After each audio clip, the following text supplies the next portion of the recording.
Hello and welcome to May I AI. My name is Alexander Wojciechowski and I'm currently studying management. My name is Mustafa Al-Hayani and I have a master's in informatics with a focus on AI. And we're both part of TumAI, a student initiative trying to bring AI to everyone. This podcast is also part of the AI Academy, an educational offering by TumAI at the Technical University of Munich, where we invite different companies to speak and host a workshop each week. This week's company is DeepSet with building your own RAG pipeline.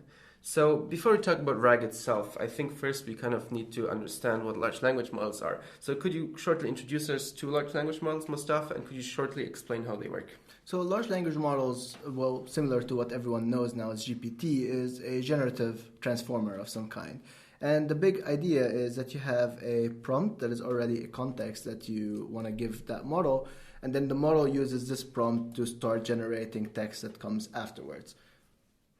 Okay, so thanks for explaining LLMs quickly. So we said RAG. What does RAG actually mean?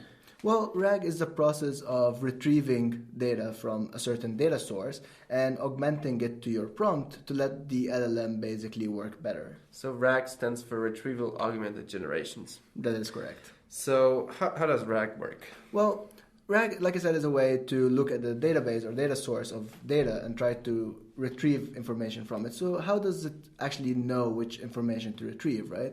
Let's say that a user basically gives you a prompt. That prompt is then a sentence that you want to find some similarities syntactically to what you have in your data source. And we can use what we call vectorization here, where everything is turned into a vectorization of numbers. And then once we find all of the similarities from our data source, we are then able to get all of the sentences in our database that explain, let's say, in a way or another, what we have in our prompt. And then we can feed that to GPT. So with the vectorization, what we're doing is we're trying to make vectors for each word and each sentence. And then the way I understand is we're trying to look for the distance between the words in order to understand which ones are close to each other. Is that how I can imagine correct. that? So vectorization is a way to make, let's say, because AI in general uses mathematical formulation, so everything needs to be in numbers.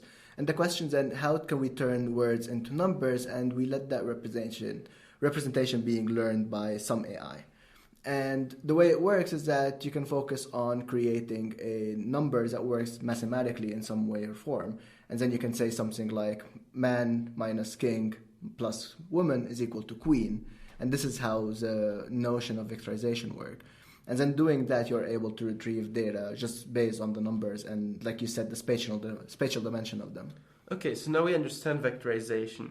But why are we using this? What can we do with this retrieval augmented generation? Well, the goal with everyone prompting GPT is to get the best solution, right? And when you just ask a question, GPT might be prone to hallucinate. And one of the nicest way to try to limit that hallucination is to give GPT more context.